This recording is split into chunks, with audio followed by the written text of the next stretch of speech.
നമ്മളിപ്പം Gulf of അക്വാബേയിലാണ്. ഇവിടെ വന്നപ്പോൾ നിറച്ച് കാക്കകൾ. സാധാരണ സൗദിയിൽ അങ്ങനെ കാക്കകളില്ലാത്ത നല്ല ഭംഗിയാണ് കടൽ കാണാനായിട്ട്.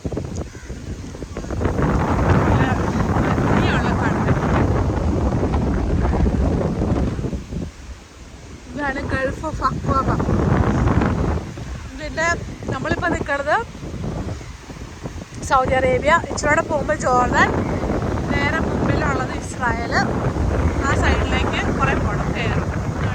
നല്ല ഭംഗിയാണ് കടൽ കാണാനായിട്ട്. നിറച്ച് കാക്കകളുണ്ട്. നേരം വെളുത്തിട്ടുള്ളൂ കേട്ടോ, ഉച്ചയൊന്നും ആയിട്ടില്ല. പക്ഷെ ഭയങ്കര വെയിലാണ്. എന്നാലും ഇവിടെ നല്ല തണുത്ത കാറ്റാണ്. ഇവിടെ ഇപ്പോൾ അത്യാവശ്യം ചൂടുണ്ട് സൗദിയിൽ. പക്ഷെ നല്ല ഭംഗിയാണ് കാണാനായിട്ട്. കാക്കകൾ ക്യൂ ഇരിക്കുകയാണ് ഫുഡിന് വേണ്ടിയിട്ട്. ഒരു കാക്കയുടെ വായിക്കകത്ത് നിറച്ച് പൊറോട്ട. എന്ത് ചെയ്യണമെന്ന് അറിയാൻ പാടില്ലാണ്ടിരിക്കുക. ഇനി അടുത്തൊന്നും ചാടി പിടിക്കാനിരിക്കുക. ഹിമാനൊക്കെ കൊണ്ടുപോകും കാക്ക.